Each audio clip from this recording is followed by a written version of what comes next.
ہمارے ہاں حقیقی کامیابی اس چیز کو سمجھا جاتا ہے کہ آپ کا بڑا بیلنس ہو، آپ کے پاس بڑی گاڑی ہو، آپ کے پاس بڑا مال و دولت ہو، بڑا بنگلہ ہو، بڑی کوٹھی ہو، بڑی بڑی آپ کے پاس فیکٹریاں ہو، جائیداد ہو، مال و دولت ہو، ہر قسم کی آسائش ہو، دنیا میں ہر قسم کی سہولت آپ کو میسر ہو۔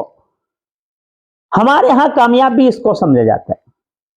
حالانکہ حقیقی کامیابی جس کو قرآن کریم بیان کر رہا ہے، فرمایا فَمَنْ زُحْزِحَ عَنِ النَّارِ وَأُدْخِلَ الْجَنَّةَ فَقَدْ فَازَ وَمَا الْحَيَاةُ الدُّنْيَا إِلَّا مَتَاعُ الْغُرُورِ، کہ حقیقی کامیابی یہ ہے کہ وہ شخص جو جہنم سے بچا لیا گیا، وہ ادخل الجنہ، جنت میں داخل کر دیا گیا، فقد فاز، یہ حقیقی کامیابی ہے۔ مال و دولت اکٹھا کرنا حقیقی کامیابی نہیں، دنیا میں بہت زیادہ بنگلے بنا لینا یہ حقیقی کامیابی نہیں، عیش و عشرت کا آ جانا یہ حقیقی کامیابی نہیں، بڑی بڑی گاڑیوں کا آ جانا یہ حقیقی کامیابی نہیں۔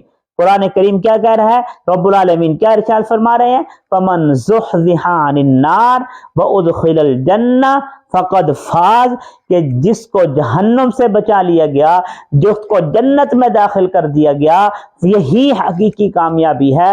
وَمَا الْحَيَاةُ الدُّنْيَا إِلَّا مَتَاعُ الْغُرُورِ، یہ دنیا جو ہے یہ تو ایک محض دھوکے کا سامان ہے۔ اس لیے میرے دوستو، یہ دنیاوی زندگی کے پیچھے لگ کر، یہ ظاہری عیش و عشرت کے پیچھے لگ کر ہمیں حقیقی جو مقصد ہے دنیا میں آنے کا، اس کو نہیں بھول جانا چاہیے۔